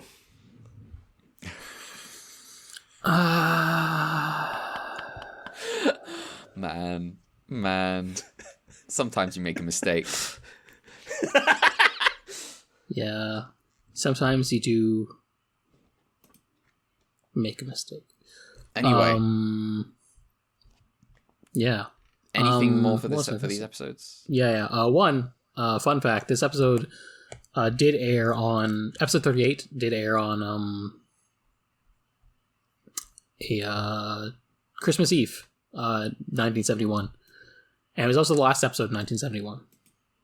Okay, that makes sense. The special effects director for this episode is Jun Oki, who Brad gave a description of for the King Mai Mai episode, because he was the actual director of that episode as well as the special effects director. Mm-hmm. He also did the special effects director for both 37, 38 as well as 32, and he was also special effects director for 24 and 33 as well. So that did jog. I do like how they're referencing the time of the year in the show now a little bit more, these set of episodes. I mean, it's easier when you're like doing it closer to when the episodes are being Christmas made closer to when they're airing. Because like before it was like 13 episode batches made too far in advance to like really pin things down. Mm-hmm. Or you're Ultra Q and you make all the episodes in advance and they get released in a weird order that doesn't make sense. Yeah, like how Nita is obviously a protagonist because it's the first episode of the show and he's important in that one episode. Yeah, he's clearly the main character and is gonna. I'm glad that we all had this same reaction to him. They really frame him like he's the main dude. Yeah, I thought it was gonna be like the team of four: Jun, Yuriko, Ippei, and that one other guy who was with Ippei and the kid. And then no, he never shows up again. No, just the idea of watching that show, watching that first episode, and just watching it like, oh yeah, Jun and Ippei are in like a supporting role in this show. Those are the boys. What are you talking about? Yeah. As for the kaiju, yeah, Knuckle is another Akihiko Eguchi design. Recall he's a Mechagodzilla guy, and Takenobu Toya in the suit. The human form of Knuckle is played once again by Masahiko Naruse. You may remember him from Ultra 7, where he played the human form of Alien Prote, another evil professor guy, and also the commander of the robots in Planet 4. Oh, yes. Oh, and I remember the evil professor from Alien Prote. He's the one who his student gets into the teleporter with him. Yeah. Which is fucking honestly hardcore. Yeah, I was about to say, it's like the realest way anyone's gone in one of these shows, I think. It's pretty good. Then Black King, designed by Ken Kumagai, with Kanemitsu Arikawa in the suit. Mm-hmm. Just a brief, let's loop in back to the trivia of Ken Kumagai, because, he's been a kaiju designer for a while on this show. So I got a chance to finally talk about him. That said, primarily, before being a kaiju designer, first and foremost, he's a producer. He started working at Toho before moving to Tsuburaya, tale as old as time at this point with this franchise. His first role was, as a producer, was on the final episode of Operation Mystery, which, side note, features both Shin Kishida and Akiji Kobayashi as in main characters, so damn, it'd be cool if that show got subbed. He also worked on Horror Theater Unbalanced. He began as an assistant producer for Return, but then later became the lead producer for Ace. And then after KOL left to work on Jisoji's Buddhist movies, he stepped up to do kaiju designs, and then he'd come back again to do some more kaiju designs for Ultraman Taro. After the second era of Showa Ultraman, so Ultraman Leo, he would eventually leave Tsuburaya, and then I guess he did some stuff. I don't know his career from that point on, but he died in 2018 from a cerebral hemorrhage. R.I.P. And I feel like a lot of the people we've talked about have died like recently, like last 5 years, which I mean, I guess that's just how time works. Yeah, they're old enough. Age of people working on these shows, but I feel bad when I look at Shin Kishida and we haven't talked about it yet, but Tetsuo Kinjo. They die like in the show era, and they're like, oh man, they died too young, to be honest. Yeah. I found out when Kinjo died, and I was like, oh damn. Yeah. Okay. R.I.P. I think it was like 79 or something, or 73. That's a bummer. Yeah. He fell off his roof. When he was doing roofing. He moved back to Okinawa after America gave it back to Japan. Well, yeah, he moved in 1966. No, he was moved in 1969, which is why he was like not on the show, except for like the one episode. But yeah.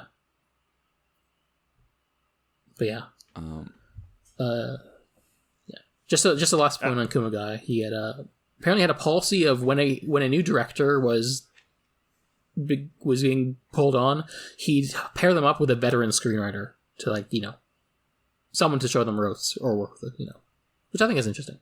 That makes sense. What were you gonna say? Was about Kinjo or? Oh, it was about Kinjo. I was saying. I said because he went back to Okinawa. He went to Okinawa after America gave it back to Japan, and I was just like, I put some vague kind of scare quotes around the word "back" to Japan. Yeah. Well, I meant like Brad. I wasn't sure if he was saying something before. Oh, sorry. Oh, I was going to ask because I was thinking about this episode, but I kind of forgot to bring it up when we were talking about it. Is Black King supposed to be a callback or reference to Red King? Because it kind of has it has the ribbed body thing going on, but then like the closer I looked at it, I'm like, I can't tell if they just decided to do that naming scheme again, or if like it's supposed to. Yeah, I'm supposed to be thinking of Red King. The wiki said that like there's like some stuff somewhere where it's like, oh, is Red King like is this Black King like a related to / twisted version of Red King, but also it's like. It wasn't clear if this was just rumors or actually scrapped things that didn't make in the show. So I'm like, well, I didn't want to talk about it. It's just like, I think I know a certain magazine editor who could probably answer this question for me. I bet. And then he'd tell me about his liver or something, and I'd be like, okay, bye, and hang up the phone. I think we first saw Black King in the Redman episode. Nice. But yeah, that's all I got for this episode. Nice. Wow. I'm just thinking, is there anything that we haven't covered looking over this thing? I do think it's funny. I was like, I do think it's funny how, I mean, like we have we have our selection of like plots they like to do, and they're like, okay, we just need to get the ball rolling here. I am so fucking happy that one of those now is we need to caravan transport this fucking explosive. Mm-hmm. It's fun. It's good. I like the version of the caravan transport that's actually a rally race for some reason. Yeah. That episode has fucking really everything. Now, is Spiner or Saturn Z more destructive? These are the questions I need to answer. Spiner is in Return of Ultraman early on, which means that Saturn Z is more destructive. That's true. They do say they're just going to destroy an entire mountain range to build more dams and like farmland and stuff. I'm like, holy shit. Yeah, proper like evil this is shit. Fucked up. They're like, this is more peaceful. Forgot about that. I was like, that is a hell of a view of peaceful. Yeah, the other thing is the very end of this episode, it's like Christmas, kind of like getting to Christmas, and I just, I like it when people in stories are sad at Christmas. I don't know why. I don't know if it's vindictiveness. Happens a lot in Kamen Rider. Yeah, I just like it. Oh, that's good to know. All you need to be sad at Christmas is grow up with the extremely dysfunctional extended family. I do it all the time. Yeah. Christmas is a very, very, very sad event. I associate Christmas with people arguing why Fox News is on TV. Oh, wow. Okay, I don't have that. That's what Dan's gonna be asking Jiro.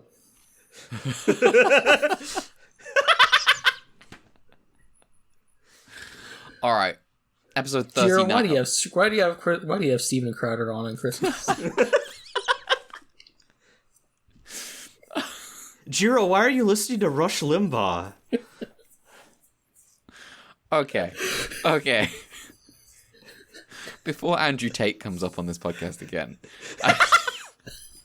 episode 39 of Return of Ultraman is called Winter Horror Series 20th Century Abominable Snowman. Oh, I love that King Crimson song. Yes. Featuring Yeti alien Varduk. Now, this one is pretty straightforward. So this summary is going to kind of blitz it. A planet of ice appears to be traveling very close to planet Earth. This will be important later. Yoko and her fiancé Hideo are climbing a mountain to find an abominable snowman who is alleged to appear once every 12 years. They spot the Yeti, and Hideo needs a photo to complete his thesis, after which he has promised he will marry Yoko. Yoko nearly falls to her death, and Hideo misses his shot by saving her. He then heads off alone into the dark to find that Yeti and get his photo. Yoko is recovered, but there is no sign of Hideo, so she calls Matt. Kishida and Go are sent, and Kishida grumbles the whole episode about how there's no such thing as a Yeti. Bro. You're in the Return of Ultraman. While staying with Yoko, Hideo, while Kishida and Go stay with Yoko, Hideo returns, acts weird, claims there was never any such thing as an abominable snowman, and then says he's going home to Tokyo right now without his injured fiancé. Normal stuff. Go spots him. I just want to point out that in this part, Kishida's like, Dan, we don't live in the Age of Legends anymore. As if they haven't both fought a vampire and a ghost cow. Yeah. Go spots this guy leaving, and it's his silhouette does not look human. It looks like it looks like an alien. Oh well, job done. Back to Tokyo. Go meets the woman from the end of last episode. We are introduced to her, Murano Rumiko, whose father is a sailor and who turns out to be a friend of Yoko. She introduces Go to Yoko again because there's some lingering concerns. Go questions her about Hideo. It seems Hideo disappeared, and all his papers about the Yeti vanished too. We cut to Hideo being controlled by the Yeti. The Yeti is like, all right, good job. We got back to Tokyo, disposed of your whole thesis, so there's no information about me, the alien Varduk, that's who I am, and now my home planet is passing by, and I can signal them and tell them to invade the Earth. Now I will freeze Tokyo with my ice breath to welcome my brethren. And sure enough, the Yeti turns big and starts freezing Tokyo with his ice breath to welcome his brethren. Matt gets owned, and Go turns into Ultraman to save Yoko from the ice. Ultraman gets frozen, but Ibuki drops napalm bombs, which he loves to do. And this warms up Ultraman so he can get back up and defeat Varduk, using the bracelet to incinerate him, I think. Then, in true Ultraman fashion, he flies into space and just blows up the Varduk planet entirely. Good job, Go. Go carries Hideo's body to Yoko, and at first they believe him dead, but he's breathing. Hideo recovers. Back at base, the team goes over the events, and Kishida is like, oh, well, I guess maybe aliens are what lie at the heart of legends. Yeah, mate, that's the show. At the end. Ancient aliens. Yeah. Okay, I just want to take a moment. This thing's face makes me very uncomfortable. It's a duck. Let's have a look at Alien Varduk. Yeah, he's a weird looking guy. It's just something about the way he stares just makes me very uncomfortable. I can't explain it. Also, this doesn't come up in the summary, but Minue and Ueno get frozen, and then another base like, yeah, that was kind of rough, wasn't it? Yeah, the whole everyone gets frozen, treated pretty like, not a big deal, in this episode.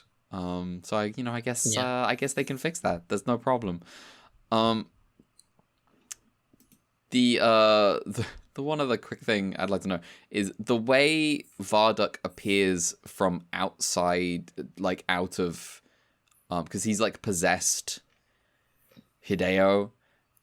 Oh, you mean the little wiggle dance he does before he falls over? Yeah. So the very first, the way he appears is Hideo just bends over, and then Varduk appears directly behind him, and I'm just like, whoa, okay. I was like, damn. All right, Hideo. Jeez. He's allowed. He's allowed. I don't get it, but he's allowed. I'm looking at Alien Is Varduk. it cheating if it's an alien? Yes. Oh yeah, we talked about this in Blazer. Oh yeah. Yeah. Fuck. All right. How we feel about this episode? On one hand, I feel like it's very rote, and it's fine. It's passable. Yeah. On the other hand, I am elated. Yes. By the ending, where I am vindicated. Not once, but twice. Twice? Because one, you're Ultraman right. blows up the fucking planet. Yes. And two, that guy's fucking dead, but then he comes back to life. Yes. So therefore, we have, first of all, Ultraman Genocide Counter. And then, I believe in miracle. Ultraman, thank you. It's a true So I victory. won. It's a double victory. Yeah. I had This could have only considered... been better. Yeah. This only could have been better if a capsule monster somehow made its way to Return of Ultraman, which that was never. They had an opportunity. Yeah, Dan was in the episode before. Dan was not willing to part with Akira. Which is odd. Wyndham because... is still dead. Yeah, Wyndham is yeah. still dead. Maybe just remembered, Ultraman 2 can bring Wyndham back from the dead using his powers to fix everyone. Now, actually, okay, I don't know how... There was an uptick in later episodes. I'm kind of going back to the last two episodes here. There's an uptick in more recent episodes of Return of Ultraman where Ken doesn't need the crutch, and I don't know how intentional this is. Well, he's dead, so I guess we'll never know. We'll never know now. We'll never know if he's recovering. Yeah. It did just occur to me that in terms of comparing the Ultra 7 version and the Ultraman Return of Ultraman version, Aki and Ken take the place of Wyndham.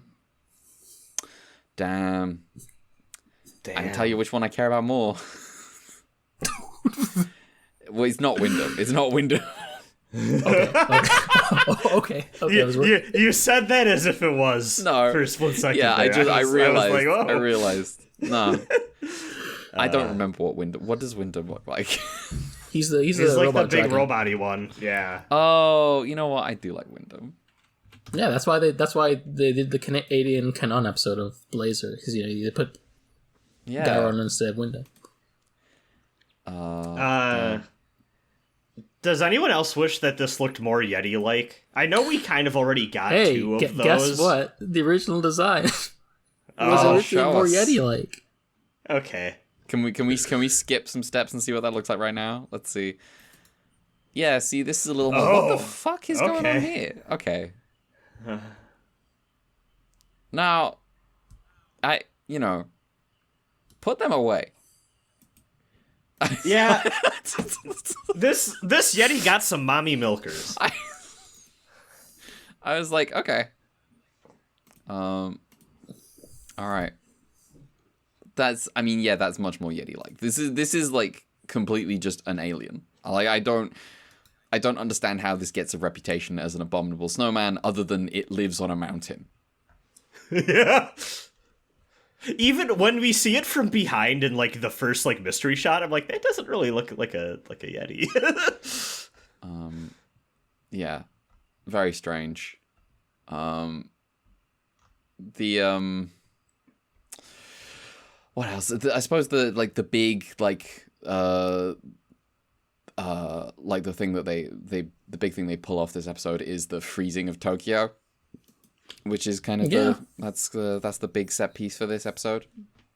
Which I think it's a perfectly fun time. I think there's lots of cool stuff there. There's the someone frozen mid swing on a playground swing, I think. Yeah. That was that's cool. Hideo. Oh yes, so it was.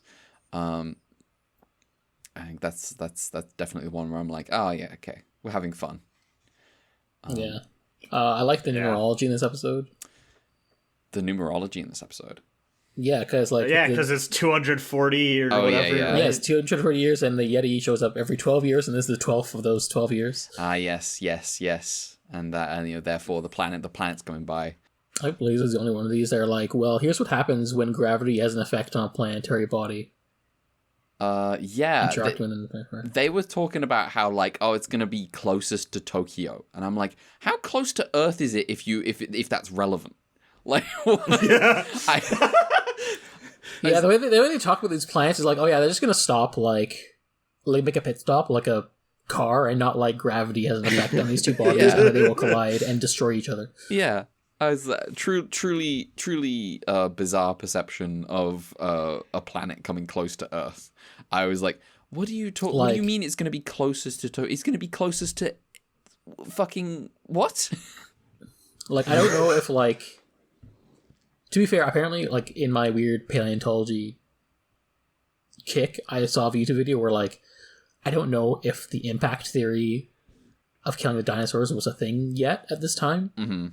And I think it wasn't, people underestimated how much of an impact an asteroid hitting an Earth would actually do until they saw an asteroid hit Jupiter and it's not gonna do anything, and then they saw it was oh wait, so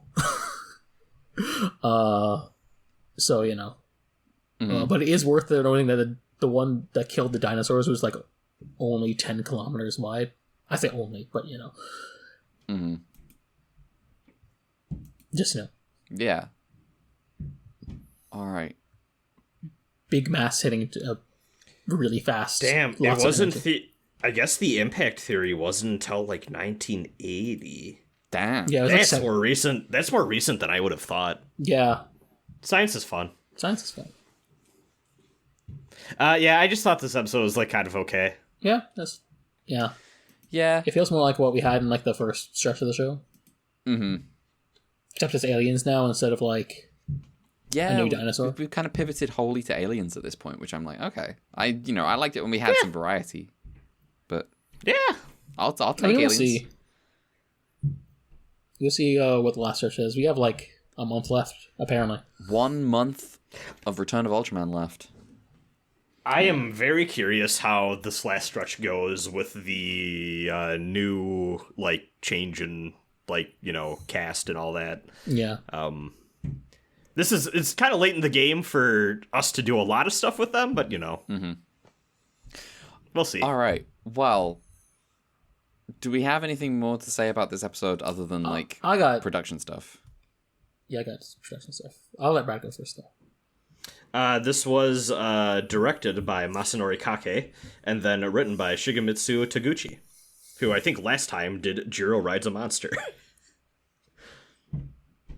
He did not ride a monster that one time, but it was a good episode. Yeah. Okay. Mal? Yeah, so first of all, Rumiko Murano is played by Kazuko Iwasaki. Just, worth bringing her up because she's going to be relevant now. Bardock, another Gucci design, another Toya outing in the suit. I've already shown you the rough draft, which is more of a Yeti. Special effects director was Yoichi Minoda. This is his first episode of the show. He previously worked as a cameraman / cinematographer at Toho under Eiji Tsuburaya. This is his first work at Toho. Return of Ultraman's first Tsuburaya work. But he would also work on Mirror Man and Ultraman Ace. Apparently, he grew up in the same neighborhood as Tsuburaya's family, and they knew each other. And their first, the parents were friends, I guess. Apparently, his parents helped him get a job by we know nepotism. We know Eiji. We can get him a job at Toho. So that's what happened. I will say though, he did a pretty good job. Special effects look good this episode. Yeah, I kind of realized when doing Mirror Man and stuff yesterday, I forgot that the thing that came up was that there was a division between the drama team and the special effects team, and it makes sense they would have separate directors in that case. Well, obviously collaboratively, but according to Sadamasa Arikawa, who is someone I will eventually get a bio to, during the filming of Godzilla, Minoda, as the cameraman, forgot to speed up the camera motor, but then they liked the resulting frame drop effect, and so this became the standard for filming the kaiju scenes starting from the sequel of Godzilla onwards. That's cool. I remember that because in Raids Again, the guy fucked it up and did the reverse, and that's why there's the one fight scene that's ridiculously sped up and looks terrible. Yeah. Well, okay, it looks terrible, but I also kind of liked the result because, seeing two giant, massive monsters moving way too fast is also, in its own way, also kind of scary. But yeah, that's what I got for this episode. Not a whole lot. Yeah. Okay. Well, do we have anything else about Ultra Q? Return of Ultraman. Whoa. Episode 39. Yeah, we found a 29th episode of Ultra Q that got aired after in this far into Ultra. God, please. In the middle of the Winter Horror series. I bet. Yeah, actually, I have a question. Go ahead. What? Is the Winter Horror series a them thing? Because, okay, when I see the name Winter Horror series in front of an episode title, I'm like, is this a channel-wide thing that was happening? I don't know. I just know it's on okay. I just know it's in the title of the episode. I was like, why?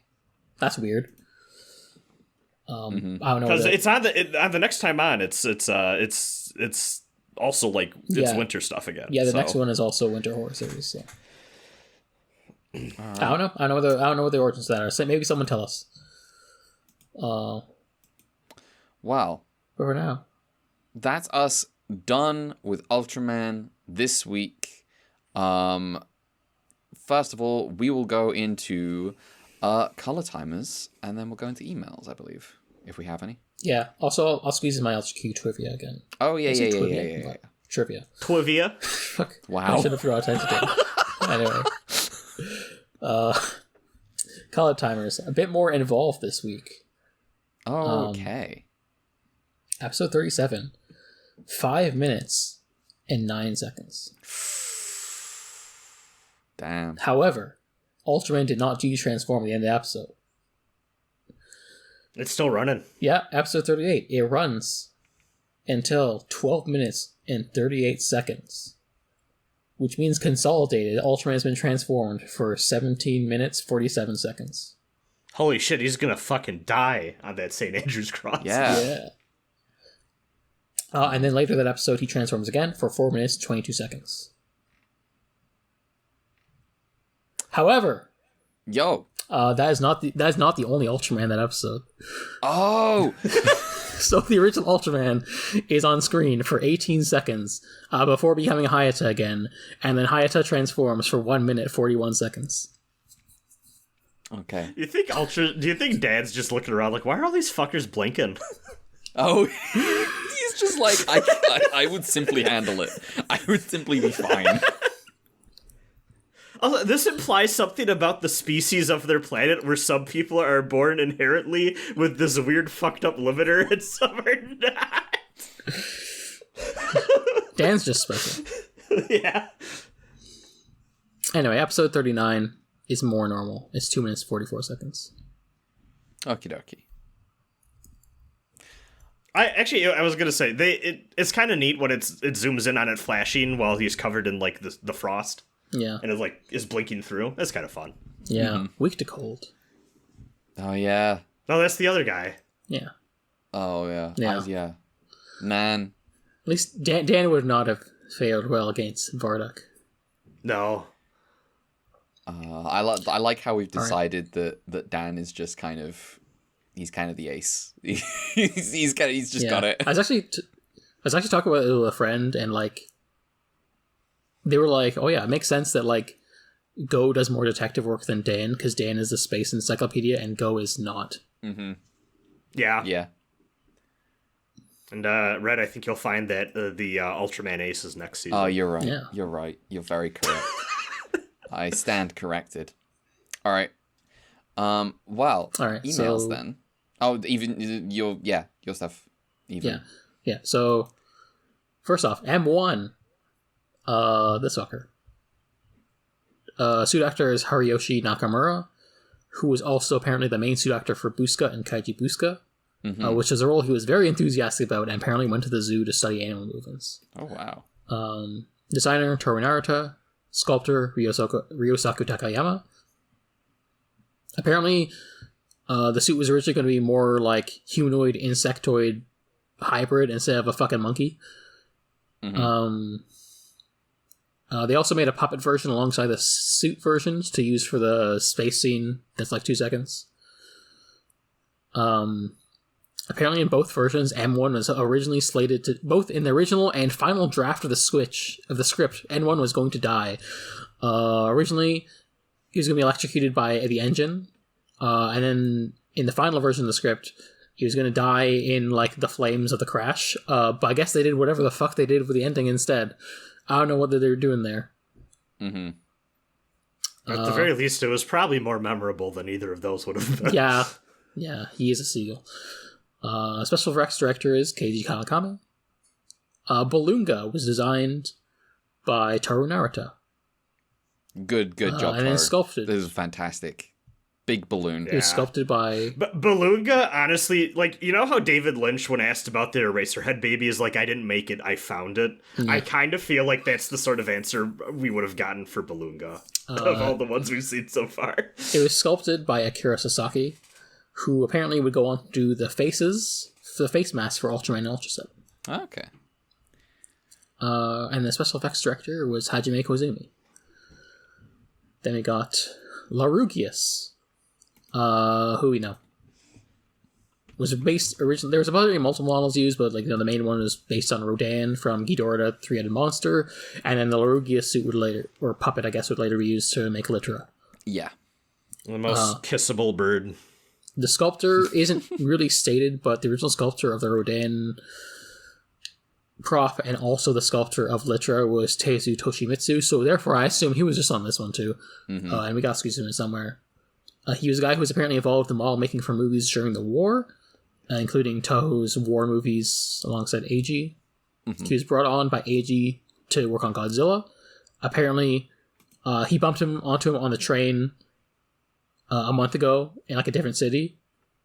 And he's like, "Oh hey," and then a month later was like, "Hey, want to come join this movie?" And then that's when Teizo formally joined Toei properly as an employee.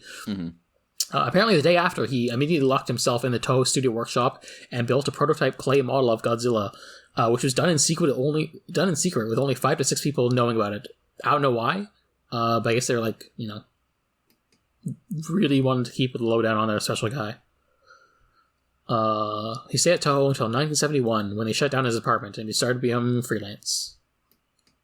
He specialized in doing kaiju heads, and he had a particular method where he'd make a core out of a wire mesh, and then, or a plaster mold, and then he'd put like latex over top of it.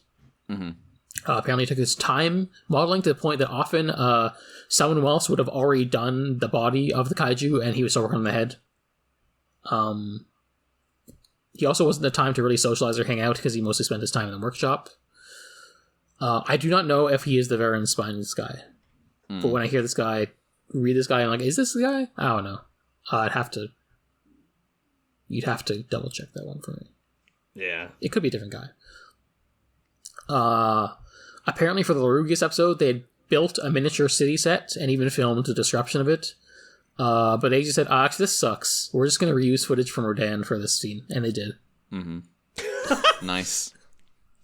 For whatever reason, the scriptwriter said that the script was the plot of the episode was a metaphor for childhood, where the bird attacks the adults who are trying to take away the boy's dream, and then the bird leaving represents the sorrow of becoming adult.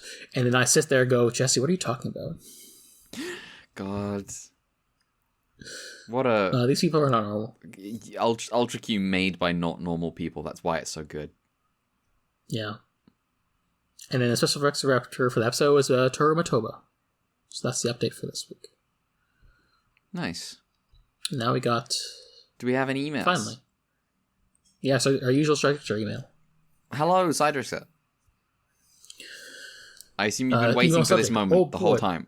Oh boy, what a twist. Yeah. So there you have it. Two major events that both alter the rest of the show and the largest state of the franchise. I've known for some time now that Mel has been taking after me and gaslighting you two into thinking this new Ultraman was just the original. Yeah, I've been doing that.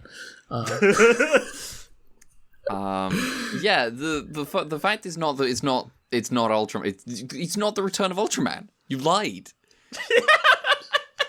That's a fucking lie. I think you'll find that the show lied. Yes, the show lied. It lied to me. It told me Ultraman returned. Ultraman did not return. Now we have Ultraman and then another unnamed Ultraman. Ultraman 2. They should have named it like some other Ultraman. Yeah. New Ultraman. Yeah. More normal Ultraman. Normal man. Yeah, who knows? Maybe they'll give him a name in the future. We'll never know. We'll find out eventually, I'm sure. Yeah. So imagine your reaction to finding this out was not actually the case was priceless. Yeah, it's pretty good. God, I love how this two-parter was the Christmas New Year special. But yes, this is the point of no return. From here on, each of the main shows are firmly set within the same universe. Well, not each of them. Showa era more so than the later eras. But anyway, going forward, the lore is going to expand greatly, so get ready for, more of what that means. Also, I asked Cedrixer if he knew who the suit actor for Man and 7 were, and he says no. He did not figure out that info. Damn. Bouncing back to last week, a week detail about Leogon to G versus Biollante connection was missed. If all the wacky ties between the two weren't already enough, Koko Yodane, who designed Leogon, was also the concept artist for Biollante. So it really goes super deep. Mm-hmm. Also, not really a spoiler for Biollante, but both the scripts between 8 and 34 are so similar that the final battle takes place in the exact same location, Lake Ashi. Anyway, let the streak of bang episodes continue, sans the few missteps sprinkled in because there are also last week some flubs. So yeah. All right. Well, thank you very much, Cydrixer. I'm happy that we could deliver on being mad that it's not really Ultraman. Because we could not deliver on the Aki surprise because the show tells you in the next time, and I watch the next times. I was worried you two would have found out, but you didn't somehow. No, I've got all I do is I put one officer. I pull up my Blu-ray, and I put it into MPV, which is what I call a DVD player or a Blu-ray player, and then I watch the episode. I don't I'm honestly surprised I'm honestly surprised because, like, I have to look up production stuff for this. I'm surprised I never. Yeah, I'm surprised you didn't figured know. it out. Like, I did not. Like, not to like, you know, show my hand too much, but the fucking Mill Creek booklet just says this.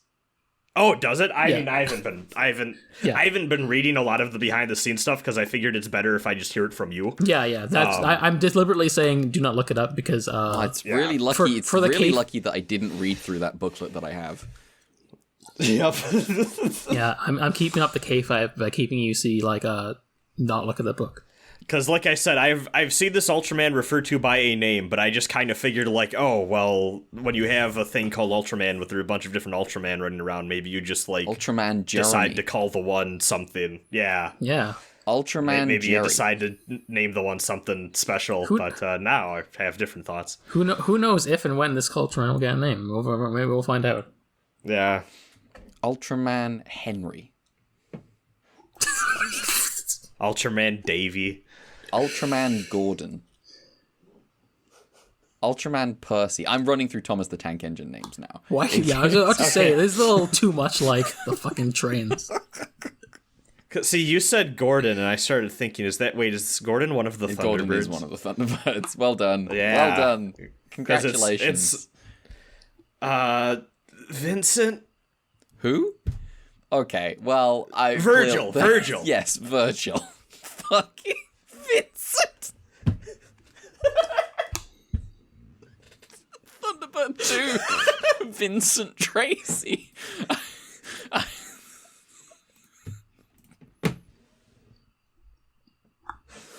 This podcast's fucking over. So thank you for your email, Cydrixer. Yeah, I guess if that's everything, we can go into plugs. Yeah. First, let's just announcements real quick. Yes. So next week, there will be, we will be recording an episode about the first 12 episodes of Mirror Man. Yeah.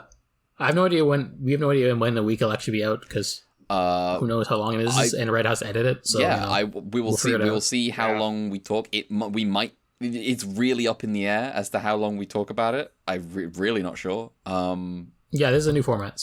But depending, I will pick a day once I've got an idea of what it's going to be like to edit, and then I'll try to stick to it. Yeah. And that's also. yeah. Also, two other things.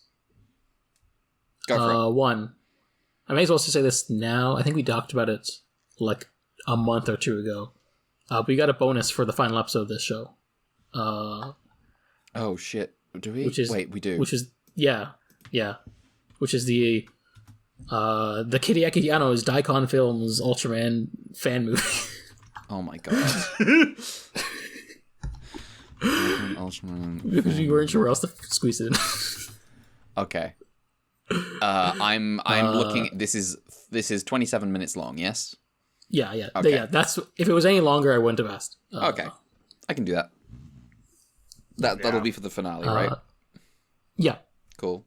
And second, speaking of watching for 20 to 30 minute things for a podcast episode, Ultraman Ace is coming up in a month, and has 52 episodes, which means we need a 4-episode podcast somewhere in there. But we also don't want to do it in the first or last episode because we usually talk about a lot of stuff there. Mm-hmm. So if anyone knows where potentially like a 2-parters might be in that show, Yes, we just let us/me know so we can like figure out when a good maybe week to just randomly do 4 episodes is. It's having a 2-part is very helpful. It made Ultra 7 very easy. So yeah, if you can. But also, too, it's been rougher for us because they don't do the part 1, part 2 naming scheme, it seems like, anymore. Yes. So we can't really tell without getting too deep in the weeds. Titles for it. Yeah. I think we just happened to get lucky that all of the 2-parters for Return of Ultraman happened to fit within the same batch. If they hadn't, that would have been hilarious. That should have happened once. Yeah. Yeah, imagine if just like we had a cliffhanger between Aki dying and then Ultraman coming back. Yeah. That would have been wild. God.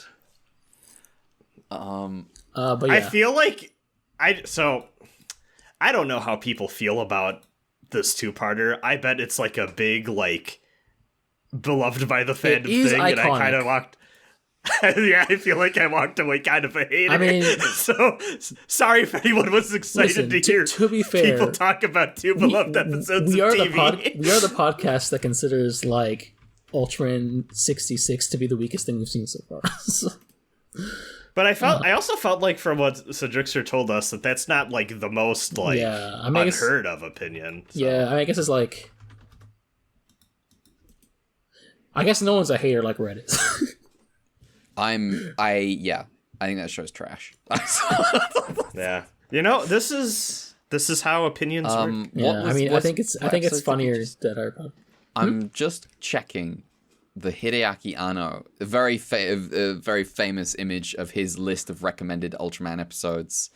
For Ultraman, who would make a fucking list of recommended Ultraman who episodes? is like from Ultraman through to Ultraman 80, and his Return of Ultraman list is very interesting. Were they? Let me post. My gut instinct is that they're probably like really what you'd expect from the Ultraman fan base. If he doesn't include episode 35, he has included episode. I'm gonna 35. side eye. Okay. 35 is yes. Reveal. Yeah. It is weird that he has like only one episode of Taro, but I assume he likes other episodes of that show. Mm-hmm. His Ultra 7. What the fuck was episode 4 of this show? That's a good question. Why do they have episode 4 of Ultra 7? Jesus Christ. Which one's episode 4 of Ultra 7? That was the Alien Goda one where like Dan gets like knocked out by a woman at a pit stop, and meanwhile Arashi and the other guys of the Ultra Guard are on a boat in space. I see. It's a really mid episode. Yeah. Return of Ultraman 4 is the episode where he practices his kick until he can kick real good to get over the barrier. I think it was the Kingosaurus one, yeah. Yeah. I think he has the Twin Tail one. Yeah, Twin Tail Pokemon Recorded, that's pretty good. Yeah. He does have 31 and 33, which are correct. 32, I don't know why. Which one's 32 again? 32 is the snail. The tunnel, the kid. Yeah. Yeah. The one where Ueno flies and drops a bomb on the Kaiju's arm. Yeah. Yeah. I forgot what was 25. What was 25 again? There's a real gap between 6 and 25. It's very funny.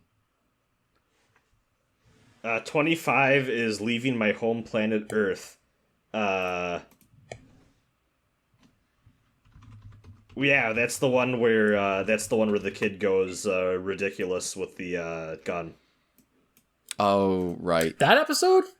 Yeah, he clearly, likes that one a lot. Let's see. Okay. Well, is that the one with the concrete materials flying away at the construction site? So. Yeah, it's that one. Okay. I'm just checking his Ultra 7 picks. Episode 8, Smokers on the Rampage. Thank you very much. He's got King Joe in there. Yeah, he's got King Joe in there. He doesn't have Dinosaur Tank, so he's a coward. Coward. Yeah. I think about that episode all the time. If only because I cannot imagine. See, the thing that constantly will get to me is just bullying someone for being afraid of transporting a bomb. like it's an irrational thing. The thing I like about this. What are you saying, Red? He's just got to get over his fear of, possibly dying in an explosion, which is a very real thing that could happen to him. Yeah, Mel. What are you saying, Mel?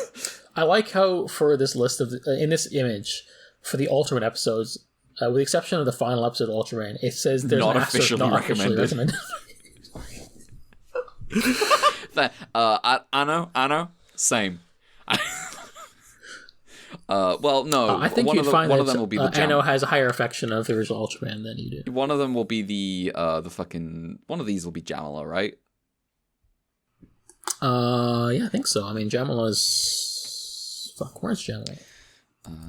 What episode is Jamila? My home, the Earth. Episode 23. That should be on there, it's right? on Yep, there. yeah. Okay. I We're feel like good. it had to be on there. We're good. All right. Latest appearance, Mountain Peanuts. Oh, this is... We'll find out about Mountain Peanuts some other time, I'm sure. Don't worry about that. All right. I won't. I'm not going to click this link. That is the episode over. We're done. Clearly. Yeah. Plugs. If you want to follow the show, you can do so at Ultra_Q on Twitter. That is at Ultra_QUEUE. I am also on Twitter at gender_redacted. Mal. Hi, I'm at Dear Crowns on Twitter and Blue Sky. We have email ultqpod@gmail.com, and we have the fund, ultq fund, on the coffee. Brad. Yeah, you can find me on Twitter at B_invoked. That's BE_invoked. You can also find me on YouTube at Canopus Invoke. Tried to stream Tales of the Abyss yesterday, but then also my back is fucking killing me. So I was like, maybe I shouldn't sit in a chair in front of a webcam for hours playing a JRPG. So I decided to spend yesterday laying down instead. Getting old sucks. But maybe, hopefully this week. I don't know what your schedule looks like, Mel. But let's maybe we can try to get some Tales of the Abyss again. I like that game. It's fun. Yeah. Also not stated in the podcast somehow, but my 30th birthday did happen between when we recorded the episode 31 to 33 episode and when it actually came out. So now I'm 32. Yeah. All right.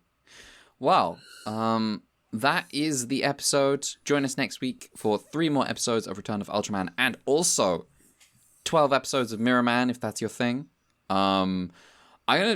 I'm gonna tell you right now, Mirror Man's tone is a little different from Return of Ultraman.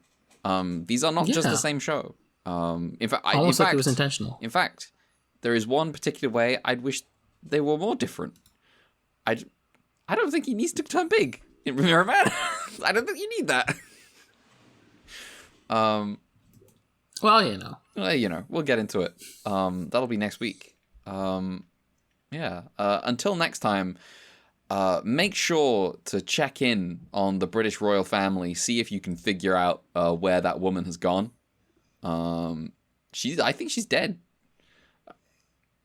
That's the only conclusion that I can come to. I'm sure there's saner conclusions, but that's the one I'm going to come to. It's okay. There's another member of the royal family in a different apartment singing Christmas carols. I see. There we go. So life is so easy when you just have like I mean, that's how the monarchy works, right? Like when the king dies, there's another one in the next room over. I mean, this is what happened with Diana. Is they killed her, and then there was another woman just there, ready for Prince Charles to marry her. Allegedly. All right, see you next week. Goodbye, everyone. Yeah, later.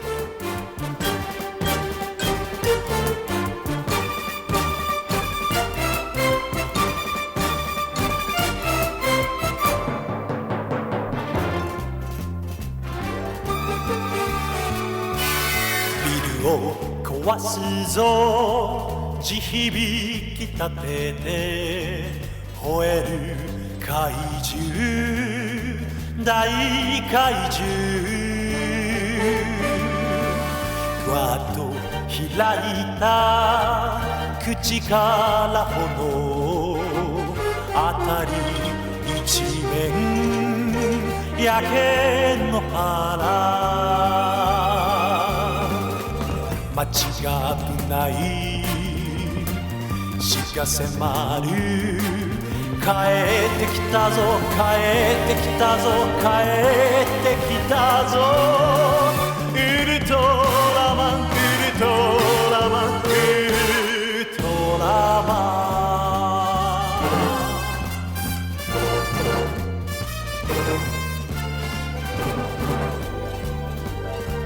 十字を組んで狙った敵は必殺技の贈り物大地を飛んでキック一発近くに寄ってウルトラチョップ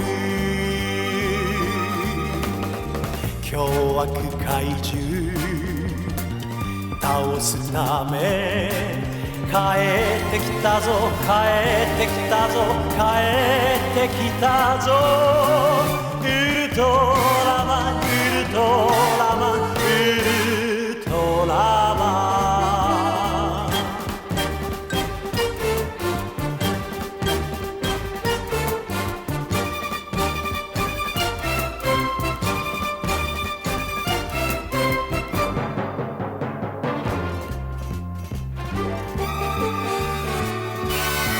戦い進んで見上げる空に一つ輝く僕の星遠く離れて地球に一人あれがふるさとだ正義と平和を守るため帰ってきたぞ帰ってきたぞ帰ってきたぞウルトラマンウルトラマン